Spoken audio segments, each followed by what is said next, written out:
លាក់ដើមឆ្នាំស្រោចជោគជុំវាលស្រែកងកែបអាត់យំ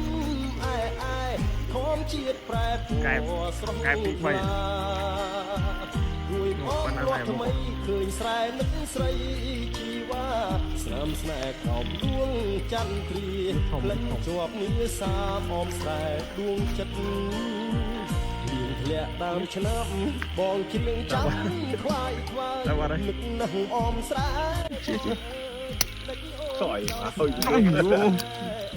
អើយថាត្រូវនេះត្រូវដែរ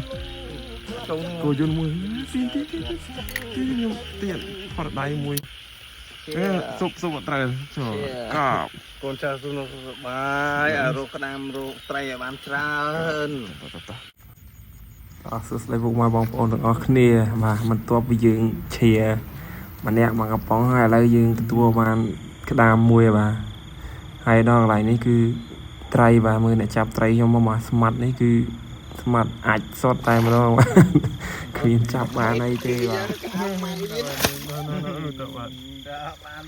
បានទេបន្ទាប់ពីរួចមកឥឡូវនេះវារត់ដល់នេះឥឡូវខាងស្មាត់ធំយើងបាទគឺលោតពីលើភ្លឺស្រែទៅចាប់តែម្ដងបាទស្មាត់នេះអែមកខាងកត្រុបខាងចាប់ហ្នឹងគឺជំនាញខ្លាំងបំផុតបាទគាត់ហ្នឹងហើយបាទនេះណាទាំងអល់នេះមកថាអញវិញបានហើយអញវាលឿនជាងអរិញមិញឡាយលបដែរមិញ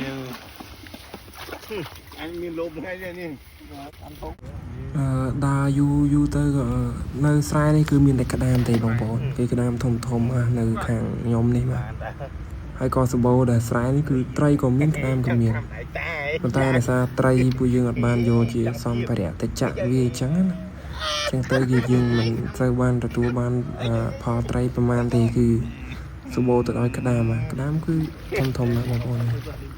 មើលតែគាត់ចាប់ទៅគៀបវាដៃវាធំក្តាមនេះគឺវាធំតែម្ដងនេះគឺធំតែម្ដងក្តាមនិយាយថាវាគឺសម្បូរទៅដោយស្រែហ្នឹងបងប្អូនចង់ចាប់ក្តាមអីនេះអាចមកចាប់នៅតំបន់ខ្ញុំបាននេះគឺសម្បូរធំទៀតនេះឡើងរឹងចាស់ហ្មងចាប់តាមមួយផ្លែគឺទួបានប៉ុណ្ណេះឯង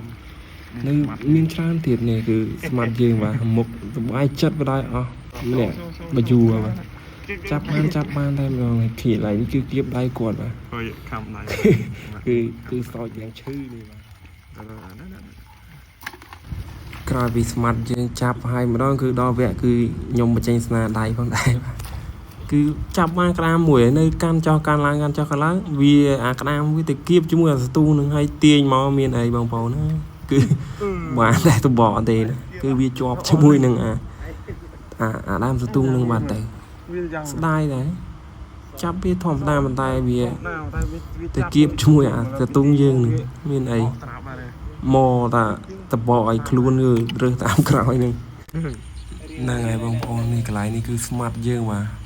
គាត់ឃើញក្តាមគាត់សប្បាយចិត្តពេកក៏បានពមៀលធ្លាក់ភ្លឺមកជា2ម៉ែត្របាទពមៀលធ្លាក់មកតែម្ដងភ្លឺកន្លែងនេះគឺវាខ្ពស់ណាស់បាទប៉ុន្តែអត់អីទេសម្រាប់គាត់អាចធ្លាក់ប៉ុណ្ណឹងគឺគាត់ទទួលយកបានតែប៉ុណ្ណឹងបាទគាត់ជារយៈពេលនៃការចាប់ក្តាមគឺមានរយៈពេលប្រហែលជាមិនសូវយូរប្រហែលទេយើងក៏ទទួលបានក្តាមវាច្រើនដែរហើយនឹងធុងយើងក៏នៅសល់ជាក់ពីកំប៉ុងដែរហ្នឹងហើយចាំមើលបងប្អូនtrongវីដេអូគឺពួកយើងបានឈឺហើយទៅផ្ទះវិញតែម្ដងបាទណែវីដេអូគឺមានតែប៉ុណ្្នឹងទេបាទអរគុណច្រើនអ្នកទាំងអស់គ្នាសម្រាប់ទស្សនាវីដេអូរបស់ខ្ញុំបាទ